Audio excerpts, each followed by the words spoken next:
Hello everyone, I welcome you all to study Niti. आज है हमारा set number 18 of IBPS PO and RRB PO series 2020। इस series में आज हम करने वाले हैं 2 sets of syllogisms and 2 sets of quadratic equation. उसका मतलब ये है कि हर एक सेट में आपको 5 क्वेश्चंस मिलेंगे। इन टोटल हम लोग 10 सिलॉग्स के क्वेश्चन करेंगे और 10 क्वाड्रेटिक इक्वेशन के क्वेश्चंस करेंगे। इसमें जो हम क्वेश्चंस करेंगे वो पीओ लेवल के ही करेंगे और जो रिसेंट हमारे एग्जामिनेशन में पूछे जा रहे हैं वही पैटर्न के करेंगे, ओल्ड पैटर्न के क्वेश्चंस नहीं करेंगे। अगर आप मेंस का कंटेंट साथ में प्रैक्टिस करना चाहते हो तो हमारी डेली 10 AM क्लासेस आती हैं, उसमें हम लोग डेली पजल और डीआई करते हैं, तो आप उन क्लासेस को भी फॉलो कीजिए। तो अब हम लोग सॉल्व करेंगे हमारे सिलॉग्स के क्वेश्चन। पहले आप चाहें तो मुझसे पहले इस क्वेश्चन को खुद बनाना शुरू कर सकते हैं और देखना कि आपसे क्वेश्चन बना या फिर नहीं बना। ठीक है, क्वेश्चन आपको यहाँ पे दोनों में ही अवेलेबल है, हिंदी में भी इंग्लिश में भी। यहाँ पे मोस्ट इंपॉर्टेंटली मैंने ओनली अ फ्यू ये वाले कॉन्सेप्ट्स लिए हैं जिसमें आप लोगों को थोड़ी सी दिक्कत आती है। ठीक है, सबसे पहले उसने बोला है only few apples are banana. Only few का मतलब क्या होता है? सिर्फ कुछ। क्या होता है? सिर्फ कुछ। तो इसको हम डायग्राम कैसे बनाते हैं? सिर्फ कुछ एप्पल्स ही बनानास है। इसका जो डायग्राम होता है वो सम जैसा ही बनता है। सम ए आर बी का डायग्राम हम ऐसे बनाते हैं, सम जैसा ही बनता है, लेकिन यहाँ पे फर्क क्या होता है कि हम देखते हैं कि सिर्फ जो इतना पोर्शन है ना ए का वो ही बी है। सिर्फ इतना पोर्शन ए का ही बी है, बाकी इस पोर्शन का बी से कोई भी लेना देना नहीं है। Only few lychee are bananas. अब इसने बोल दिया only few lychees are bananas, तो मतलब सिर्फ इतना ही बनानास का पोर्शन लीची है, बाकी इन दोनों का इस पोर्शन से कोई भी लेना देना नहीं है। नो लीची इज ऑरेंज, कोई भी लीची ऑरेंज नहीं है, तो हम कैसे बनाते हैं? ऐसे बनाते हैं। सम ऑरेंजेस ग्रेप्स, कुछ ऑरेंज जो है वो ग्रेप्स हैं। इसमें इसने सम वर्ड का यूज किया, तो हम लोग सम वाला ही डायग्राम बनाएंगे। अगर वो ओनली अ फ्यू दे देता है तो हम लोग ये वाला डायग्राम बनाते हैं। ठीक है, सिलॉग्स की क्लास में ऑलरेडी पूरे कॉन्सेप्ट सिलॉग्स के क्लियर कर चुकी हूँ। मेरी एक पूरी क्लास हुई थी ओवर 1 आवर, आप उसको देख सकते हो, वहां से आपके सारे कॉन्सेप्ट क्लियर हो जाएंगे अगर अभी तक आपने सिलॉग्स की क्लास नहीं देखी और अगर आपको दिक्कत आती, क्योंकि यहाँ पे मैं मान के चल रही हूँ कि आपने वो वाली क्लास देख रखी है या आपको सिलॉग्स आते हैं। ठीक है, some oranges are bananas is a possibility. ठीक है, उसने बोला है कि कुछ ऑरेंजेस बनाना हो सकते हैं, ऐसी एक पॉसिबिलिटी है। तो यहाँ पे आपको क्या बनाना और ऑरेंज का ऐसा कोई रिलेशन दिख रहा है कि यहाँ पे बनाना ऑरेंज नहीं हो सकते हैं? हम लोग सारे के सारे बनानास को ऑरेंज के अंदर भी तो डाल सकते हैं, या कुछ कुछ बनानास को ऑरेंज के अंदर भी तो डाल सकते हैं। देखो कैसे, अगर मैं इसका डायग्राम बनाऊं ऐसे, ऑरेंज ग्रेप्स, ठीक है, यहाँ पे मैं बोल दूं कि ये क्या है? बनाना है। ये क्या है? एप्पल है। और यहाँ पे ये क्या है? लीची है। और लीची का ऑरेंज से कोई भी रिलेशन नहीं है, तो यहाँ पे डायग्राम इजीली बन रहा है ना। दैट मीन्स ये वाली कंक्लूजन हमारा क्या हो जाएगा? सही हो जाएगा। Some apples can never be orange, सारे कुछ कुछ एप्पल्स जो है वो कभी भी ऑरेंज नहीं हो सकते। तो आपको यहाँ पे क्या कोई भी एप्पल और ऑरेंज का सर्टेन नेगेटिव रिलेशन दिया हुआ है? कोई भी आपको यहाँ पे फिक्स्ड नेगेटिव रिलेशन दिया है एप्पल और ऑरेंज का? नहीं दिया, मतलब ये स्टेटमेंट क्या हो जाएगी? गलत हो जाएगी। अगर मान लो उसने कोई हमें यहाँ पे ऐसे दिया होता, फॉर एग्जाम्पल ए बी और ओ, फिर वो बोलता ना some apples can never be orange, तो वो सही होता, बिकॉज ये एप्पल जो है ऑरेंज तक नहीं जा सकता। यहाँ पे क्या है? इसका रास्ता बंद हो जाता है, तो वो नहीं जा सकता था। लेकिन इस केस में तो ऐसा कुछ नहीं है ना, हम एप्पल और ऑरेंज का रिलेशन निकाल सकते हैं ना। फॉर सपोज ये एप्पल को मैं यहाँ लगा दूं, इस तरफ लगा दूं ऑरेंज के साथ, तो भी तो ये डायग्राम बन जाएगा ना। दैट मीन्स ये कंक्लूजन क्या हो गया? गलत हो गया। हमारा आंसर क्या आया? Only first conclusion is true. Next question में बोलता है only a few shirt are pant, पिछले जैसा डायग्राम ही बनेगा इसका। Only a few shirt are pant, सिर्फ ये ही शर्ट जो है, ये डार्क वाला पोर्शन यही पैंट से रिलेटेड है। Only a few pant are kurti, सिर्फ और सिर्फ पैंट क्या है? ये वाली पैंट क्या है? कुर्ती है। Only a few kurti are palazzos, ये वाली जो कुर्ती है डार्क पोर्शन वाली, ये क्या है? पलाजोज है। ठीक है, बना लिया डायग्राम।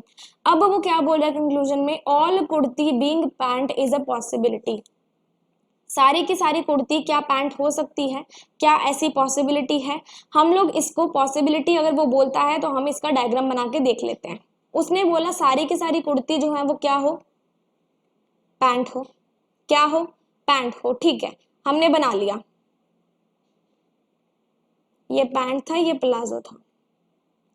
सारी की सारी कुर्ती अगर पैंट के अंदर हम लोग डाल देंगे तो इसने बोला था सिर्फ इसका कुछ ही पोर्शन जो है, पैंट का कुछ ही पोर्शन जो है वो कुर्ती है। अगर मैं पैंट के इस पोर्शन को डाकन कर दूं, मैं पैंट के इस पोर्शन को डाकन कर दूं और बोल दूं कि सिर्फ यही कुर्ती है, यहाँ पे कोई भी कुर्ती नहीं आएगी, तो क्या ये स्टेटमेंट हमारी सही हो जाएगी? ये चीज हमारी यहाँ से सही हो रही है ना। अगर मैं सिर्फ इतने पोर्शन को, इतने पैंट के पोर्शन को कुर्ती का ले लूं तो भी सही हो रहा है। दैट मीन्स हमारा ये वाला कंक्लूजन क्या हो गया, सही हो गया। Some kurti can never be shirt, kurti और शर्ट के बीच में आपको कोई भी नेगेटिव रिलेशन नहीं दिया, मतलब ये कंक्लूजन क्या हो जाएगा, गलत हो जाएगा। आपका आंसर क्या बनेगा, ओनली फर्स्ट कंक्लूजन फॉलोज। अगला क्या बोलता है, ओनली एग इज ऑरेंज, सिर्फ और सिर्फ एग ऑरेंज है। अब मैं आपको यहाँ एक चीज और बता दूं, ओनली ए इज बी वाला केस है ये। इसका जो डायग्राम बनता है वो कैसा बनता है, ऑल बी इज ए वाला। इसका डायग्राम कौन सा बनता है, ऑल बी इज ए वाला डायग्राम बनेगा इसका। मतलब इसका डायग्राम हम कैसे बनाएंगे, ऑल ऑरेंज इज एग का डायग्राम बनाएंगे इसका। ये बात आपको ध्यान में रखनी है। और आपको ये बात ध्यान में रखनी है कि ये जो सेकंड पर्सन होगा हमारे पास, एक मिनट, ये जो सेकंड पर्सन होगा हमारे पास, इसका रिलेशन सिर्फ और सिर्फ फर्स्ट पर्सन के साथ होना चाहिए और किसी के साथ नहीं होना चाहिए। उसका मतलब क्या है कि ऑरेंज का रिलेशन सिर्फ और सिर्फ एग के साथ होगा और किसी के साथ नहीं होगा।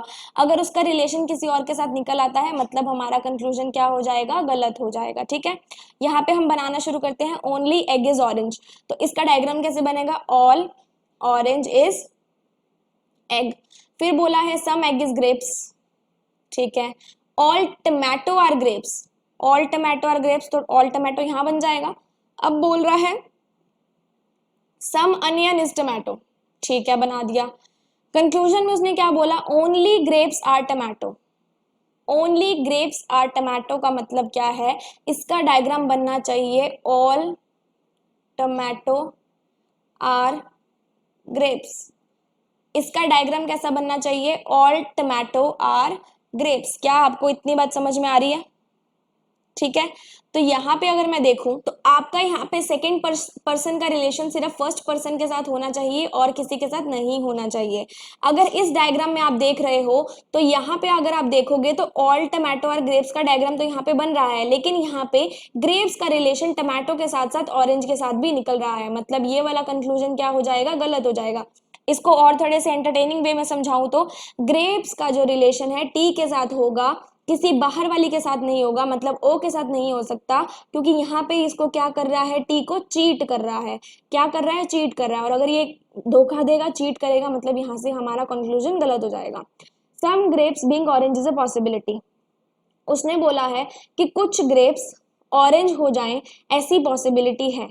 यहाँ पे हमने देखा था कि यहाँ पे ऑरेंज का रिलेशन सिर्फ और सिर्फ एग के साथ होगा और किसी के साथ नहीं होगा। तो क्या यहाँ पे ग्रेप्स और ऑरेंज का रिलेशन निकल सकता है?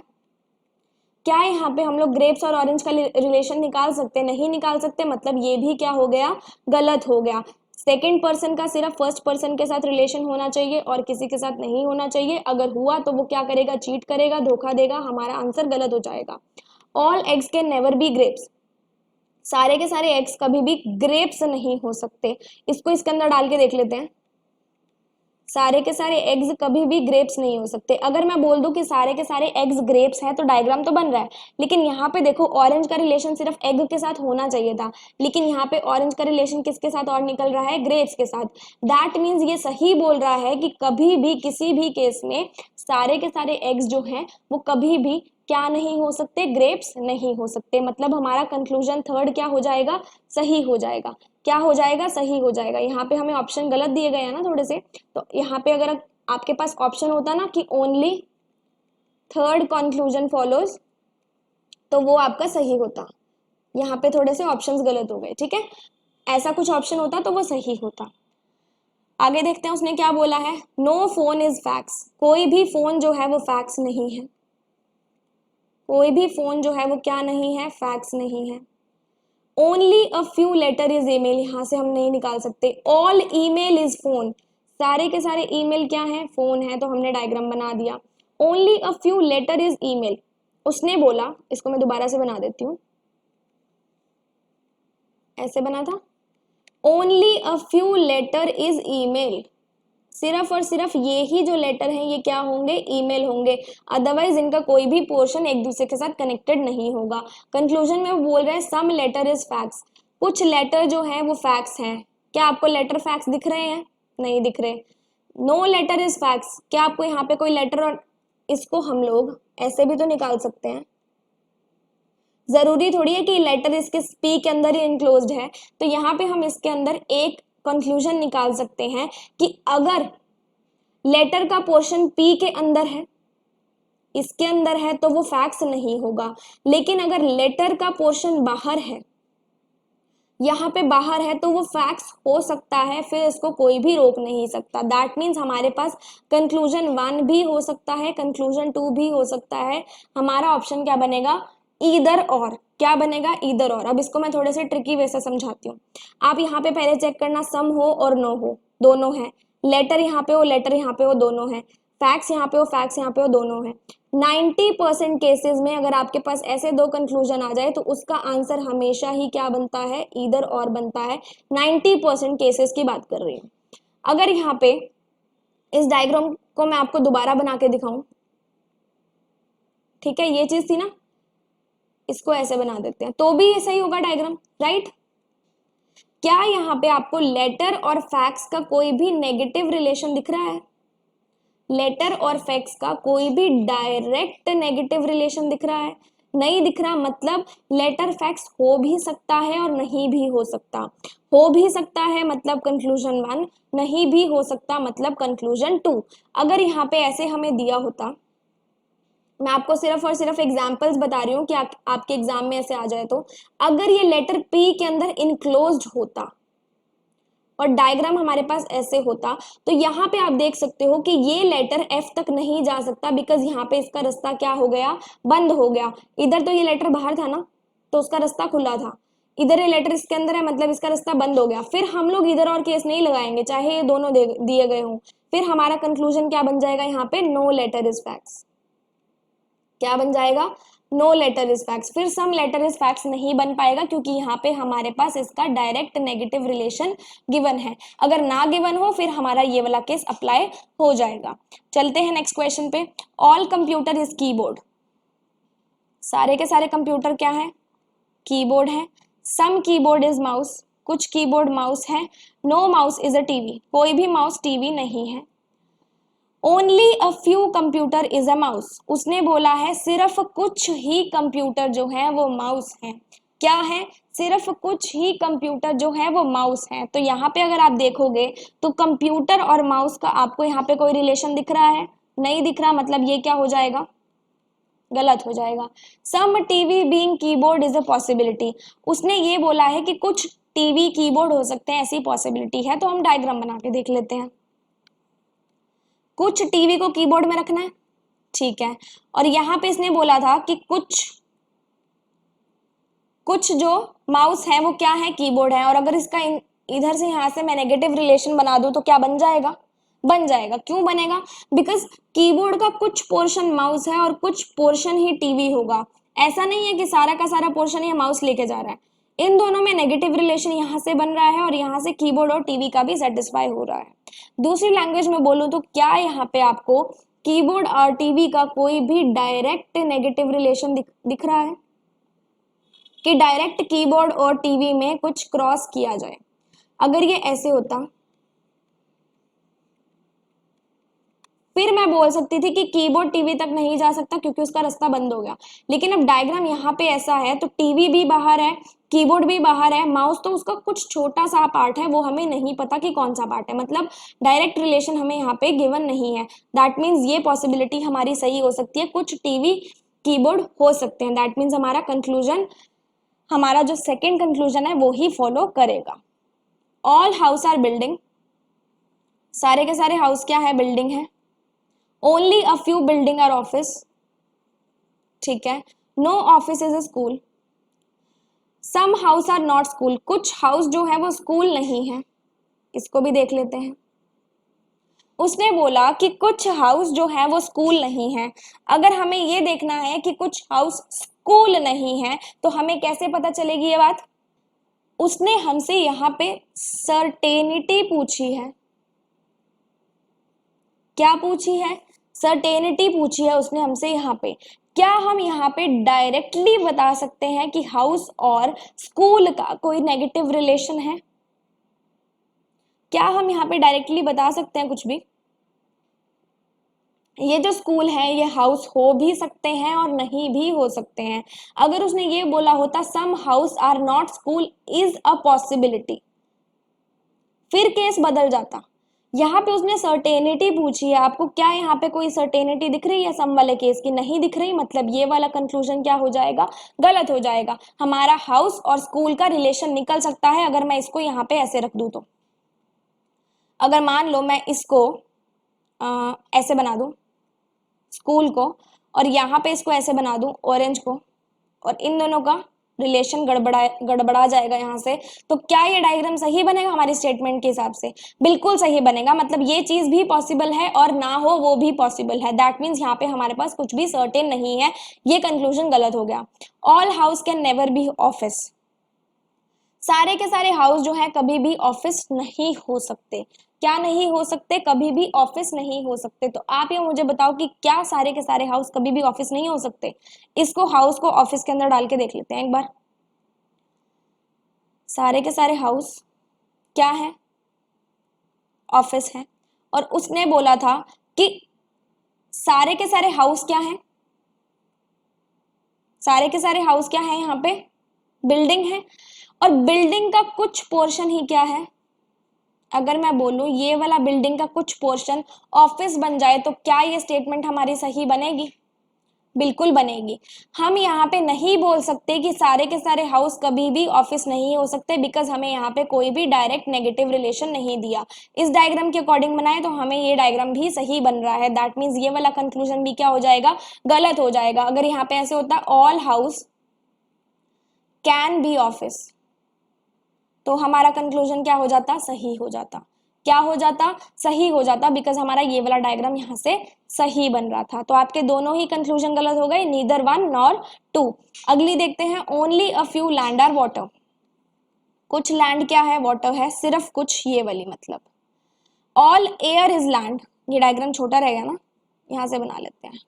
ऑल एयर इज लैंड और only a few land is water, सिर्फ ये वाला।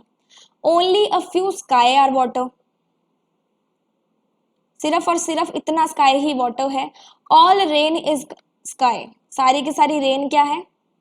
स्काई है। बना दिया डायग्राम।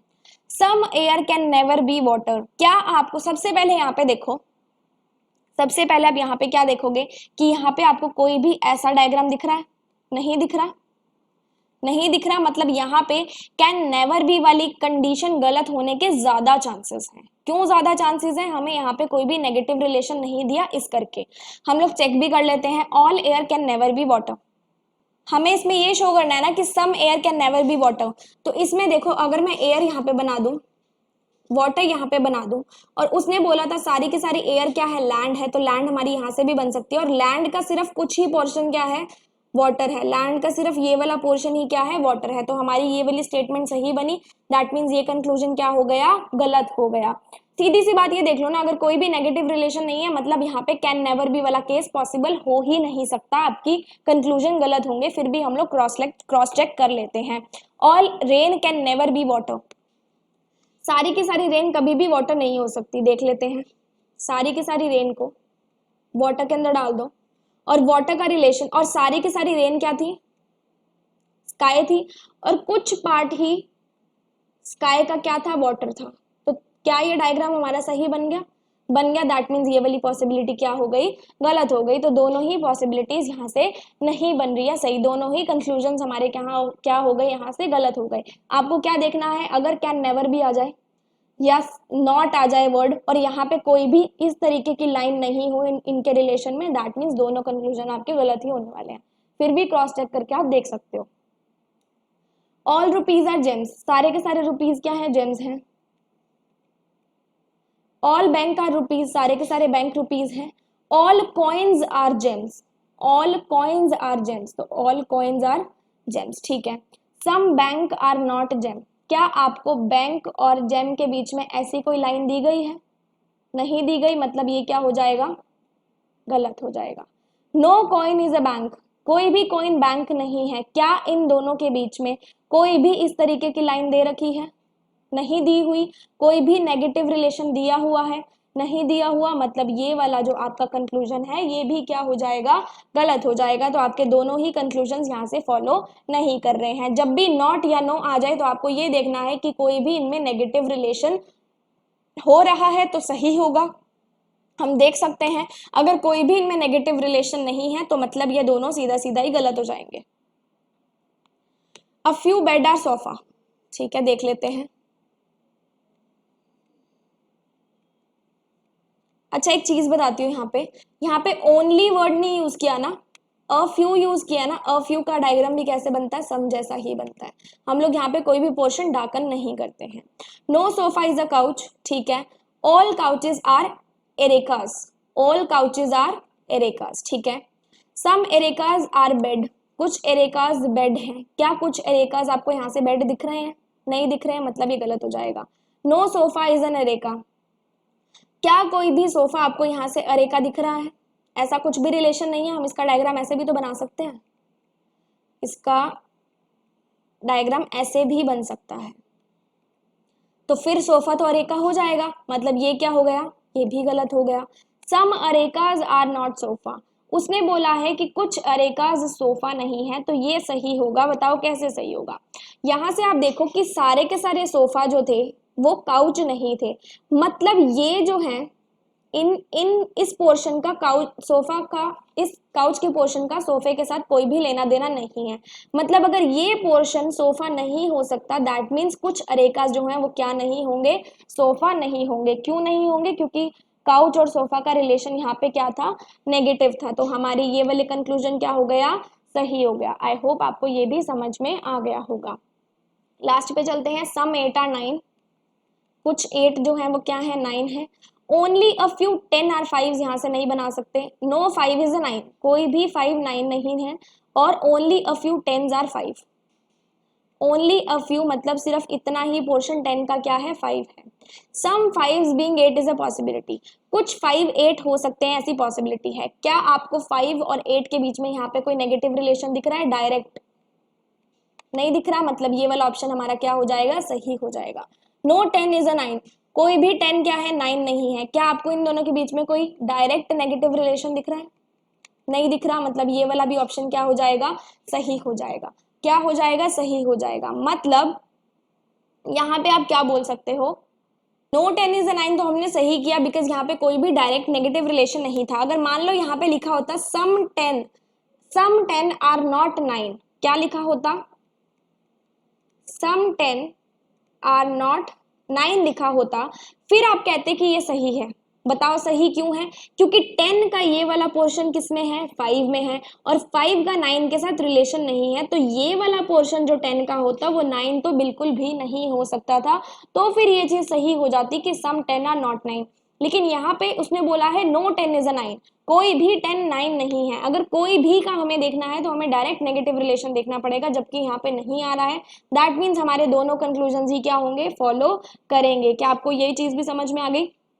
अब हम चलेंगे अपनी क्वाड्रेटिक इक्वेशंस पे। तो पहली इक्वेशन आपके सामने है, देख लेते हैं क्या है। X square minus 31 plus 234, 31x plus 234 is 0। सबसे पहले तो ये बता दूं कि आपको क्वाड्रेटिक इक्वेशन सॉल्व कैसे करनी होती है। आपको ये वाला जो नंबर होता है और इसका जो आगे कोई नंबर हो या ना हो, अगर कोई नंबर नहीं है तो हम हमेशा मानते हैं कि ये 1x स्क्वायर है। अगर कोई नंबर होता है तो उसको ले लेते हैं, इसका जो आगे वाला नंबर होगा और ये नंबर होगा उसको हम क्या करते हैं, मल्टीप्लाई करते हैं। उसके आगे क्या निकालेंगे हम लोग, फैक्टर्स निकालते हैं। और फैक्टर्स इस तरीके से निकलने चाहिए कि उनका एडिशन या फिर सब्सट्रैक्शन क्या आना चाहिए, 31 आना चाहिए। क्या आना चाहिए, 31 आना चाहिए। सबसे पहले तो ये चीज देख लो, जब भी आपके पास इक्वेशन ऐसी आ जाए प्लस माइनस में, दैट मीन्स आपका आंसर डेफिनेटली पॉजिटिव आएगा। आपका आंसर डेफिनेटली क्या आएगा, पॉजिटिव आएगा, मतलब आपके नंबर्स क्या आएंगे, प्लस में आएंगे। ठीक है, अब 1 इंटू 234 होता है, इसके आप फैक्टर्स करने शुरू करो। यहां से अगर आप देखो कि आपको 234 के फैक्टर्स करने हैं, तो आप सबसे पहले क्या लिखोगे, 2 इंटू 117 लिखोगे, और 117 का आपको यहाँ पे पता है कि 13 9 जार होता है, मतलब 2 इंटू 13 इंटू 9। ये मैं आपको सिर्फ बेसिक बता रही हूँ कि हम लोग इस तरीके से करते हैं। अगर आप प्रैक्टिस में आ जाते हो फिर आपको ये ऑटोमेटिकली आने लग जाता है। ठीक है, हमें यहाँ पे ऐसे दो नंबर्स देखने हैं जिसका एडिशन क्या हो, 31 हो। मैं एडिशन की बात क्यों कर रही हूँ, क्योंकि यहाँ पे हमारे नंबर्स क्या आएंगे, प्लस में आएंगे। जब भी हमारे पास प्लस माइनस होता है तो हम नंबर्स को क्या करते हैं, हमेशा ऐड करते हैं। ठीक है, यहाँ पे अगर मैं देखूँ तो 26 और 9 का एडिशन 35 नहीं बनता, लेकिन 13 और 18 को अगर आप ऐड करोगे तो इनका एडिशन क्या बन जाएगा, 31। दैट मीन्स हमारे दो फैक्टर्स क्या है, एक तो 13 आ गया, एक तो 18 आ गया। 13 इंटू 18 क्या होता है, 234 होता है, और 13 प्लस 18 क्या होता है, 31 होता है। तो यहाँ पे ये दोनों नंबर्स ही क्या आएंगे, पॉजिटिव आएंगे, मतलब x की वैल्यू हमारे पास आ चुकी है। y की भी हम ऐसे ही निकालेंगे, हम लोग 285 के फैक्टर्स करेंगे। 285 के फैक्टर्स करेंगे तो हम कैसे करेंगे, 5 से करके देख लो। 5 इंटू क्या लिखोगे आप, यहाँ पे 5 5 और 7, और यहाँ पे आपको पता है कि 57 क्या होता है, 19 त्रिज्या। अब आपको यहाँ पे डायरेक्टली ही दिख रहा है कि अगर मैं 15 और 19 को ऐड कर दूंगी तो मेरे पास क्या आ जाएगा, 34 आ जाएगा। 15 और 19 को ऐड कर दूंगी तो क्या आ जाएगा, 34 आ जाएगा। दैट मीन्स आपके यहाँ पे फैक्टर्स क्या बन गए, 15 और 19। अब आपको कंपेयर करना है कि x बड़ा है या फिर y बड़ा है। 13 से देखूं और y से कंपेयर करूं तो x छोटा है। 18 से देखूं तो यहाँ पे ये y छोटा आ जाएगा। 15 से देखूं तो x बड़ा आ जाएगा। 19 से देखूं तो y बड़ा आएगा। मतलब किसी केस में या तो x बड़ा आ रहा है और किसी केस में y बड़ा आ रहा है। हमें तो डेफिनेट रिलेशन चाहिए। यहाँ पे अगर हम देखेंगे तो हम लोग ऐसा कुछ अंदाजा नहीं लगा सकते कि इन दोनों में से कौन सा बड़ा है। दैट मीन्स इन दोनों के बीच में कोई भी रिलेशन क्या है, नहीं है। आपका आंसर क्या बन जाएगा, ऑप्शन नंबर ई। उसके बाद यहाँ से देख लेते हैं, हमें इस वाली डिजिट को और इसको क्या करना होता है, मल्टीप्लाई करना होता है। तो यहाँ से 1980 आपका मल्टीप्लीकेशन आ गया। अब आपको दो नंबर्स ऐसे चाहिए जिसका एडिशन क्या होगा, 663 होगा। एडिशन क्यों बोल रही हूँ, यहाँ पे क्या आ रहा है, प्लस आ रहा है। जब भी आपके पास प्लस प्लस आए तो आपको नंबर्स चाहिए होंगे एडिशन में, और आपका जो आंसर आएगा वो क्या आएगा, आपका जो आंसर आएगा वो क्या आएगा, नेगेटिव आएगा। जब भी आपके पास प्लस प्लस 2 होते हैं तो आपका आंसर हमेशा क्या आता है, नेगेटिव आता है। यहाँ पे अब आप बोलोगे मैम आप दूसरे वे से सॉल्व करके दिखाओ हमें, जिस वे से हम लोग बेसिक तरीके से करते थे तो उस तरीके से भी मैं आपको यहाँ पे करके दिखा दूंगी।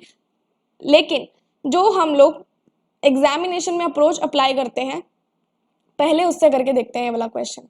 अब 1980 आया। अब आपको दो नंबर ऐसे निकालने हैं जिसका एडिशन क्या होगा, 663 होगा। यहाँ पे आप देखो अगर तो ये क्या बन जाएगा, यहाँ पे 66 इंटू 3 बन रहा है, इंटू 10। 66 इंटू 3 होता है 198 और 0 है तो मतलब 10। यहाँ पे आपको एक चीज पता चल गई, अगर मैं 660 और 3 को करूंगी तो मेरे पास यहाँ पे क्या आ जाएगा, 663 आ जाएगा। मतलब आपके पास x के फैक्टर्स आ गए 660 और 3, वो भी कौन से, नेगेटिव में। कौन से, नेगेटिव में, बिकॉज आपके पास यहाँ पे दो प्लस के नंबर्स थे। 3 और 161 को मल्टीप्लाई करो। इसका आपको क्या निकालना है, दो नंबर ऐसे निकालने हैं जिसका मल्टीप्लीकेशन क्या आएगा, जिनका एडिशन क्या आएगा, 44 आएगा। क्या आएगा, 44 आएगा। तो यहां से अगर आप देखते हो कि आपको 161 को और किसको करना है, 3 को करना है, तो यहाँ पे ये जो नंबर है ये थोड़ा सा फेमिलियर सा नहीं लग रहा, ये हमें किसी भी टेबल में देखने को नहीं मिलता। मतलब ये जरूर किसी प्राइम नंबर का मल्टीप्लीकेशन होगा, किसी दो प्राइम नंबर का मल्टीप्लीकेशन होगा, तभी जाके ये नंबर आया। बिकॉज ये नंबर हमें कहीं भी टेबल्स में देखने को नहीं मिलता है। और अगर आप यहाँ पे इसको 7 से डिवाइड करते हो तो आपके पास क्या आ जाता है, 23। मतलब 7 और 23 दो ऐसे प्राइम नंबर्स थे जिनका मल्टीप्लीकेशन 161 था। अब यहाँ पे आपको दो नंबर्स ऐसे लेने हैं जिसका एडिशन क्या आ जाए 44 आ जाए। तो आप यहाँ पे देखो, अगर आप 7 3 21 को लेते हो, 23 को लेते हो, तो 21 और 23 का एडिशन क्या आ जाएगा 44। मतलब y के फैक्टर्स आपके पास यहाँ पे आ गए -22 और -21 और -23, इतना हमने कर लिया। अब यहाँ पे देखो, इन दोनों के ये डिजिट्स डिफरेंट हैं, इसका क्या है 10 है, इसका क्या है 3 है, मतलब हम लोग आंसर अभी सर्टेनली नहीं निकाल सकते हैं। ऐसा अगर कोई भी क्वेश्चन आ जाए तो आप क्या करोगे,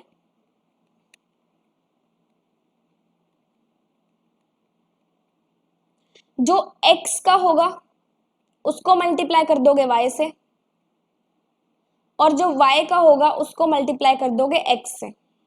आ गया समझ में? अब इसका आंसर निकाल लो। 660 इंटू 3 कितना हो जाएगा 198, और ये कितना हो जाएगा 9, इसका कितना हो जाएगा -210 और -230।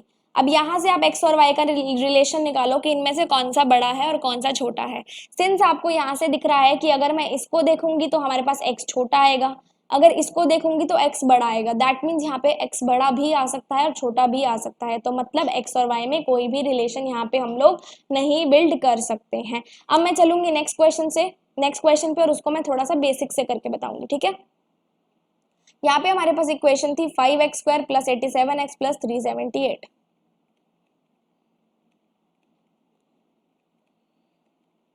अब आपको 378 इंटू 5 करना है पहले, और इसके क्या निकालने हैं, फैक्टर्स निकालने हैं। 378 अगर मैं देखूं तो इसको मिनिमम टू मिनिमम 6 के टेबल से काट के देखें, 6 6 36 और 6 3 क्या हो जाएगा, 6 6 36 और 6 3 18। इसको 63 को थोड़ा सिंप्लीफाई कर लेते हैं, 7 9 होता है। हमें क्या एडिशन चाहिए दोनों का 87। यहाँ पे प्लस और माइनस है तो मतलब आपका आंसर क्या आ जाएगा, पॉजिटिव आ जाएगा, और आपके पास जो दो फैक्टर्स आएंगे उसको आपको क्या करना है, ऐड करना है, तब जाके आपके पास 87 आएगा। अगर मैं यहाँ से देखूं तो 6 7 42, 9 5 45, इन दोनों का एडिशन 87 आ रहा है। मतलब ये दोनों ही फैक्टर्स हैं किसके, एक्स के फैक्टर्स हैं। किसके फैक्टर्स हैं, एक्स के फैक्टर्स हैं। क्या आपको बात समझ में आ गई इतनी? ठीक है, यहां से देखो, इसको आप फैक्टर्स को यहाँ पे लिख दो। यहाँ पे माइनस था क्या, माइनस था ना, तो मतलब ये माइनस में आएंगे दोनों। Plus 378 equals to 0।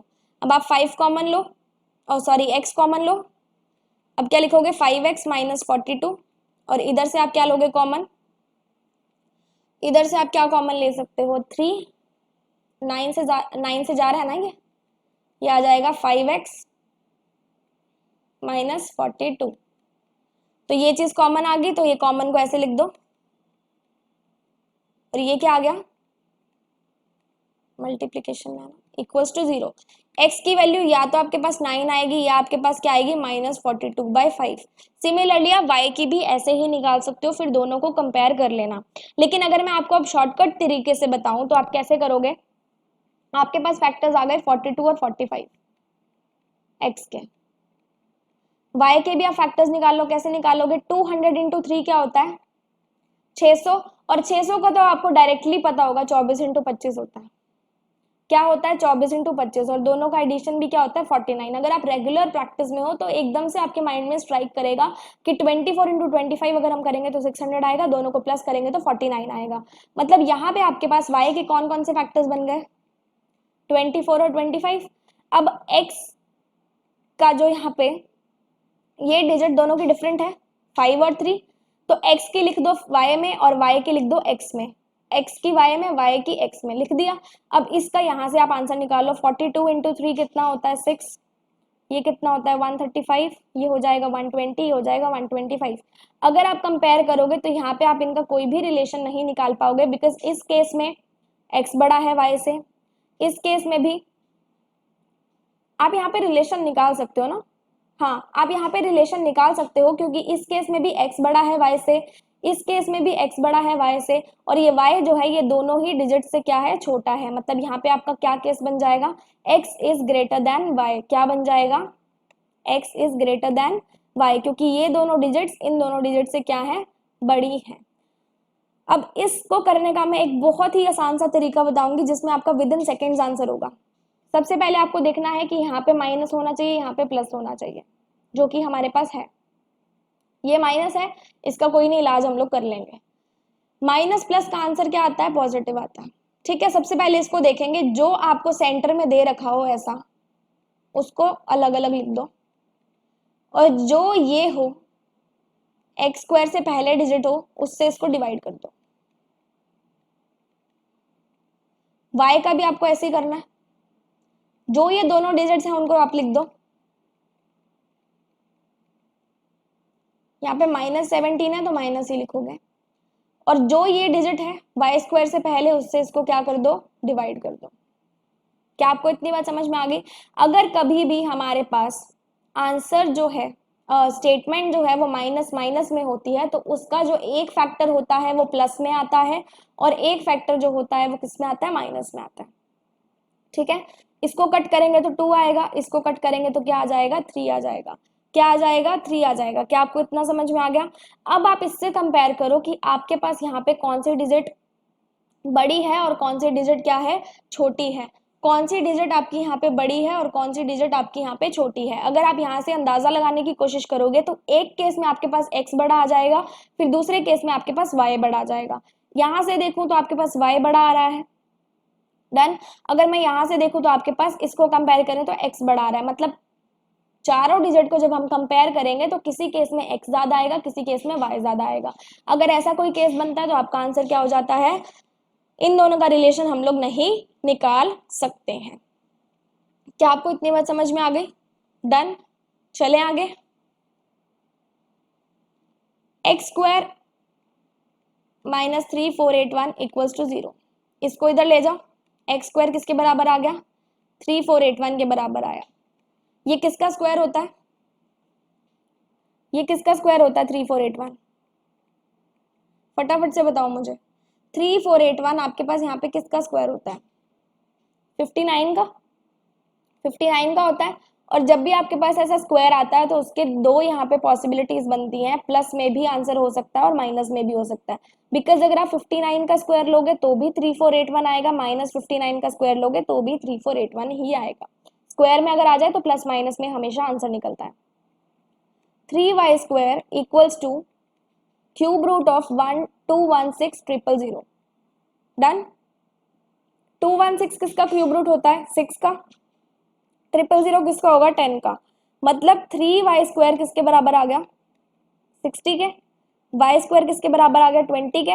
और y की वैल्यू क्या आ जाएगी, +-√20। जब भी आपके पास दो फैक्टर्स हो प्लस माइनस तो आंसर हमेशा क्या आता है, कैन नॉट बी डिटरमाइंड। ये भी प्लस माइनस में है, ये भी प्लस माइनस में, आपके पास आंसर क्या आएगा, कैन नॉट बी डिटरमाइंड। चलते हैं नेक्स्ट क्वेश्चन पे। उसने बोला है x की पावर है 12/7, डिवाइड करा है 16 से, किसके बराबर है, 49 डिवाइडेड बाय x की पावर 2/7। इसको इधर ले जाओ, इसको इधर ले जाओ, तो ये हो जाएगा x की पावर 12/7 इंटू एक्स की पावर 2/7, डिवाइड है तो मल्टीप्लाई हो जाएगा 16 इंटू 49। जब भी बेस सेम हो, पावर्स अलग हो, तो पावर्स क्या हो जाती हैं, ऐड हो जाती हैं। मतलब 12/7 प्लस 2/7 कितना हो गया, 14/7। 14/7 मतलब स्क्वायर, 14/7 क्या होता है, 2, मतलब एक्स स्क्वायर। एक्स स्क्वायर किसके बराबर है, 16 इंटू 49 के। 16 किसका स्क्वायर होता है, 4 का। 9 किसका होता है, 7 का। मतलब x की वैल्यू आपके पास यहाँ पे निकल गई +-28। प्लस माइनस क्यों, क्योंकि यहाँ पे हमारे पास स्क्वायर था।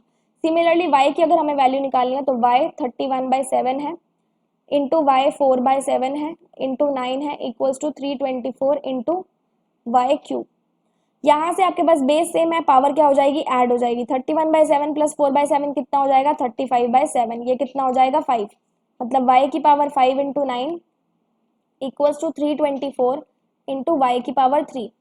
ये मल्टीप्लाई में है तो यहाँ जाके क्या हो जाएगा, डिवाइड हो जाएगा। और जब भी पावर्स, जब भी बेस सेम होता है और ये डिवीजन में होते हैं तो पावर्स हमेशा हमेशा माइनस होती है। जब भी मल्टीप्लिकेशन में होता है तो पावर प्लस करते हैं, डिवीजन में होता है तो पावर माइनस करते हैं। 5 - 3 कितना आ गया, 2 आ गया।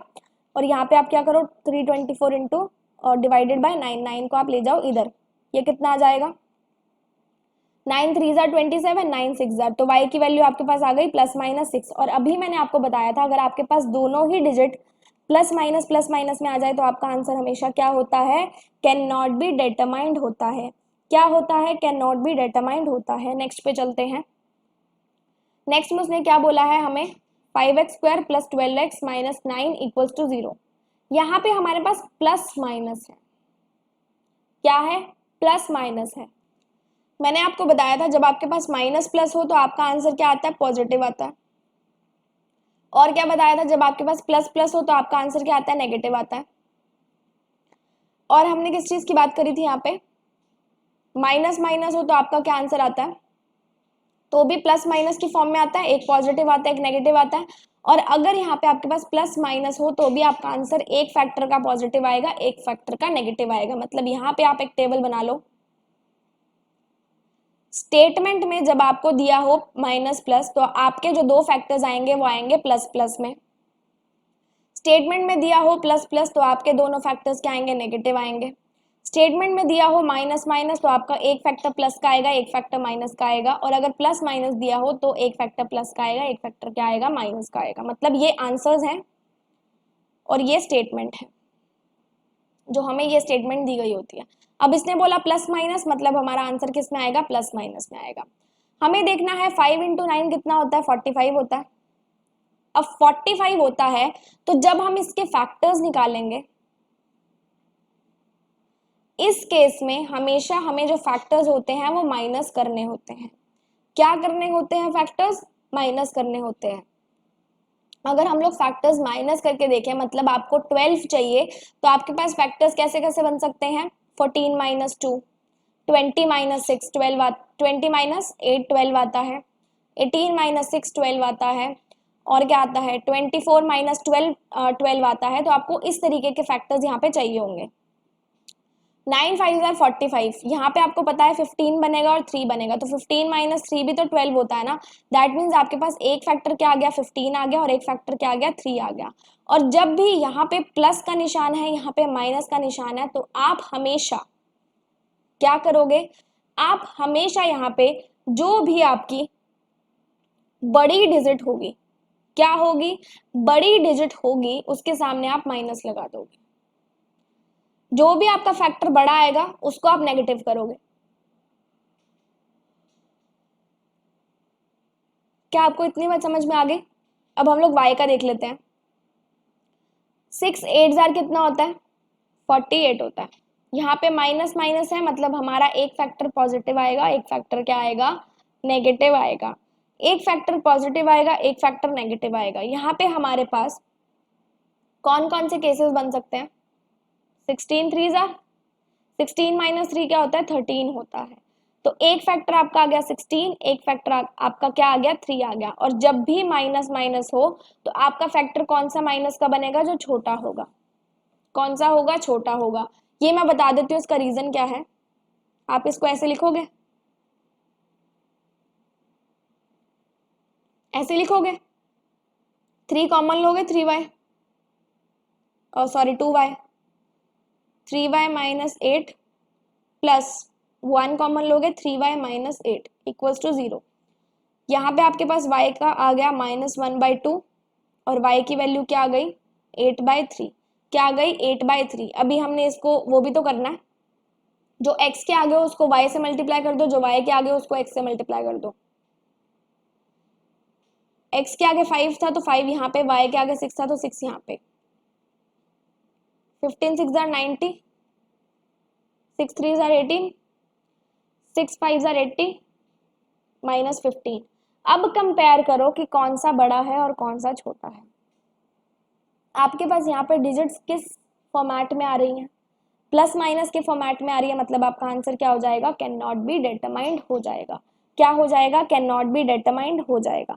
और यहाँ पे आप देख सकते हो कि हमारे पास ये छोटा था, ये बड़ा था, और हमने छोटे के आगे नेगेटिव साइन लगाया, मतलब यहाँ पे भी छोटे के आगे हमने क्या लगाया, नेगेटिव साइन लगाया। ये आपको छोटी छोटी चीजें थोड़ी सी ध्यान में रखनी है। नेक्स्ट है √25। √25 क्या होता है, 5। √5625 किसका क्यूब स्क्वायर रूट होता है, 75 का। 5x किसके बराबर हो गया, 75। -75। x किसके बराबर हुआ? -15 के। x की वैल्यू आ गई। अब 243 की पावर 1/5 है।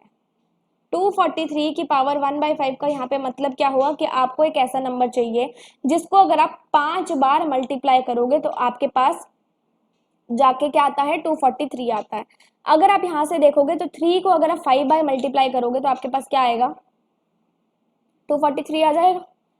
3 की पावर 5 होती है 243, उसकी पावर 1/5 y प्लस 1728 किसका क्यूब रूट होता है? 1728 किसका होता है? 12 का, इक्वल्स टू 0। ये 5 से 5 कैंसिल, -12, y की वैल्यू क्या आ गई? -4। तो इन दोनों में से कौन सा बड़ा है? हमेशा माइनस में जो छोटी डिजिट होती है वो बड़ी होती है। दैट मीन्स हमारा y यहाँ पे क्या है? बड़ा है। तो हमारा ऑप्शन क्या हो जाएगा? Option number B. अब लास्ट क्वेश्चन देख लेते हैं। x² + 7x - 330, यहाँ पे आया प्लस माइनस आया, मतलब आपके आंसर्स किस में आएंगे? प्लस माइनस में आएंगे। दोनों फैक्टर्स प्लस माइनस में आएंगे और दोनों फैक्टर्स का हमें क्या करना पड़ेगा? सब्ट्रैक्शन करना पड़ेगा। तो 330 के आपको दो फैक्टर्स निकालने हैं जिनको अगर हम माइनस करेंगे तो हमारा आंसर क्या आना चाहिए? 7 आना चाहिए। यहाँ पे 33 × 10 हो गया, इसको खोलें तो 3 × 11, इसको खोलें तो 5 × 2। यहाँ से आप देख सकते हो कि 15 और 22 का हमारे पास जो सब्ट्रैक्शन होता है वो कितना आता है? 7 आता है। मतलब x के फैक्टर्स हमें मिल गए। और यहाँ पे आपको मैंने पहले बताया था कि हमें बड़े वाले के आगे क्या लगाना है? माइनस का साइन लगा देना है। क्या आपको इतनी बात समझ में आ गई? अब यहाँ पे इसने बोला है ऐसा कुछ, ये 1/4 नहीं है, ये रूट में 4 है, 4481। ठीक है, आपको एक ऐसा नंबर देखना है जिसको अगर हम लोग 4 बार मल्टीप्लाई करें तो हमारे पास ये आ जाए। अगर आप इसका स्क्वायर रूट निकालोगे पहले तो 194481 का स्क्वायर रूट कितना आएगा? 441। फिर से आपको उसका स्क्वायर रूट निकालना पड़ेगा तो जाके आपके पास क्या आ जाएगा? 21। मतलब y की वैल्यू आपके पास क्या आएगी? 21। अब ये 21 वैल्यू कैसे आई? उसने बोला था 4 बार इसका हमें, मतलब इसका स्क्वायर रूट भी नहीं है, क्यूब रूट भी नहीं है, 4 टाइम्स इसका रूट है। 4 टाइम्स रूट का मतलब क्या हुआ? अगर हम लोग 21 को 4 टाइम्स मल्टीप्लाई करेंगे तो हमारे पास 194481 आ जाएगा। अब मैंने आपको पहले बताया था अगर स्क्वायर की बात करें तो आंसर प्लस माइनस में आता है, लेकिन अगर कहीं पे भी ऐसा क्वेश्चन में रूट लग जाए, क्वेश्चन में लगा लगाया रूट आए ऐसे, तो आपका आंसर हमेशा पॉजिटिव ही होना चाहिए। ऐसे क्वेश्चन में आप क्या करते हो? पहले इस नंबर का आप स्क्वायर रूट निकालते हो। स्क्वायर रूट आपने निकाला 441, फिर से उस नंबर का स्क्वायर रूट निकालोगे तो आपके पास आंसर आ जाएगा। That means 21। अब इसको कंपेयर करके देख लो तो आपके पास यहाँ पे क्या आंसर आ जाएगा? आपको दिख रहा है यहाँ पे y बड़ा है, that means x is less than y। Last question, x² = 4624। 4624 यहाँ पे आप बताओ मुझे किसका, हम लोग किस नंबर को मल्टीप्लाई करें 2 बार कि हमारे पास क्या आ जाए? 4624 आ जाए। अगर आपने बहुत अच्छे से कर रखे हैं ये स्क्वायर्स तो आपको पता होगा ये किसका होता है? 68 का। किसका होता है? 68 का। अगर आपको ये स्क्वायर्स और स्क्वायर रूट्स अच्छे से निकालने आते हैं तो आपको ये पता होगा ये किसका रूट होता है? 68 का। ठीक है, तो यहाँ पे उसने स्क्वायर बोला था क्वेश्चन में, मतलब हमारा आंसर किस में आएगा? प्लस माइनस में। तो हमारे दो फैक्टर्स बन जाएंगे +68 और -68। आगे देखते हैं y³ -248 373,000। इसको इधर ले जाओ, y³ का क्या आ गया? 373,248। मतलब ऐसा कोई नंबर जिसका अगर हम लोग क्या करें? क्यूब रूट करें तो हमारे पास ये नंबर आ जाना चाहिए 248। तो ऐसा कौन सा नंबर होगा? ऐसा कौन सा नंबर होगा जिसका अगर हम लोग क्यूब रूट करेंगे तो हमारे पास 373,248 आना चाहिए? अगर आप यहाँ पे ध्यान दोगे यूनिट डिजिट को, किसका ध्यान दोगे? यूनिट डिजिट का। तो 2 का क्यूब क्या आता है? 8 आता है। क्या आता है? 3 का क्यूब आता है 27, 4 का आता है कितना? 64। इस तरीके से सारे क्यूब्स आते हैं। और यहाँ पे आप देख सकते हो कि हमेशा यूनिट डिजिट 8 कब आती है? जब भी यूनिट डिजिट 2 हो, किसकी? जिसका हम लोग क्यूब करने वाले हैं। मतलब इसका अगर हम लोग क्यूब रूट निकालेंगे तो अगर ये इसकी यूनिट डिजिट 8 है, मतलब इसका आंसर की यूनिट डिजिट क्या आएगी? 2 आएगी। क्या आएगी? 2 आएगी। क्या आपको इतनी बात समझ में आ गई? डन, आगे बढ़े। देखो यहाँ पे सिंपल सी बात है, आपके पास यहाँ पे 373000 था। अगर मुझे कोई जना बोल दे कि मुझे 100 का क्यूब करना है, तो मैं क्या करूंगी? ऐसे लिख दूंगी। अगर मुझे कोई बोल दे कि तुम इसका क्यूब रूट निकाल के बताओ, तो मैं क्या बोलूंगी कि इसका क्यूब रूट क्या आ गया? 100 आ गया। दैट मीन्स यहाँ पे कितने डिजिट्स हैं? 1 2 3 4 5 6 डिजिट्स हैं, मतलब इसका जो क्यूब रूट निकलने वाला है वो कितना होगा? 3 डिजिट का होगा। क्यूब रूट कितने डिजिट का होगा? 3 डिजिट का होगा। यहाँ से आपको क्लियरली दिख रहा है कि x हमारे पास कितने डिजिट का निकला है? 2 डिजिट का। दैट मीन्स y हमारा डेफिनेटली बड़ा होने वाला है x से। क्यों? क्योंकि क्यूब रूट हमेशा पॉजिटिव आता है और क्यूब रूट इसका 3 डिजिट का आएगा, जबकि x का जो हमारे पास आंसर आया है दोनों, वो क्या आया है? 2 डिजिट आंसर आया है। तो हमेशा 3 डिजिट वैल्यू बड़ी होती है, 2 डिजिट 3 डिजिट बड़ी होती है। दैट मीन्स आपका y जो हो जाएगा किससे बड़ा हो जाएगा? x से बड़ा हो जाएगा। आई होप आपको ये चीज भी समझ में आ गई। तो आपको यहाँ पे इसको निकालने को नहीं बैठ जाना कि मैं इसका निकाल के छोड़ूंगी आंसर की क्या आएगा, ऐसा आपको नहीं करना है। आपको थोड़ा सा स्मार्टली खेलना है। स्मार्टली हमने वर्क किया तो हमारा आंसर आ गया। आई होप आपको आज का ये सेशन पसंद आया होगा एंड इस तरीके के बहुत सारे सेशंस आते रहेंगे। आज वैसे मैंने टेलीग्राम चैनल पे अपने पोल भी करवाया था, जिसमें मैंने आपको पूछा था कि आपको ज़्यादा मिसलेनियस टॉपिक्स करने हैं या फिर ज़्यादा DI पजल करने हैं। तो अबव 50% पोल बना था कि हमें DI और पजल करनी है। तो क्योंकि आप लोग डिमांड कर रहे हो कि DI और पजल करनी है, लेकिन सिर्फ और सिर्फ 44% ने बोला था कि हमें मिसलेनियस करने हैं, तो आई विल ट्राई कि मैं ज़्यादा DI और पजल करवा पाऊँ और कुछ ही सेशंस, हफ्ते में 2 सेशंस मैं मिसलेनियस के लेके आऊँ और जो बाकी के हमारे 4 सेशंस रहेंगे वो मैं DI और पजल के लिए लेके आऊँ। अगर आपको ये सही लगता है तो मुझे कमेंट सेक्शन में बता देना। अगर इसमें भी कुछ चेंजेस आपको लगते हैं तो भी मुझे कमेंट सेक्शन में बता देना, मैं उसको डेफिनेटली कंसीडर कर लूँगी। फिर भी अगर आपने मेरा टेलीग्राम ग्रुप ज्वाइन नहीं किया है तो मैं आपको डिस्क्रिप्शन में लिंक दे दूँगी, आप वो टेलीग्राम ग्रुप हमारा ज्वाइन कर लेना। टेलीग्राम चैनल, सॉरी ग्रुप नहीं है, चैनल है, वो आप लोग ज्वाइन कर लेना, ठीक है। So good luck and stay happy.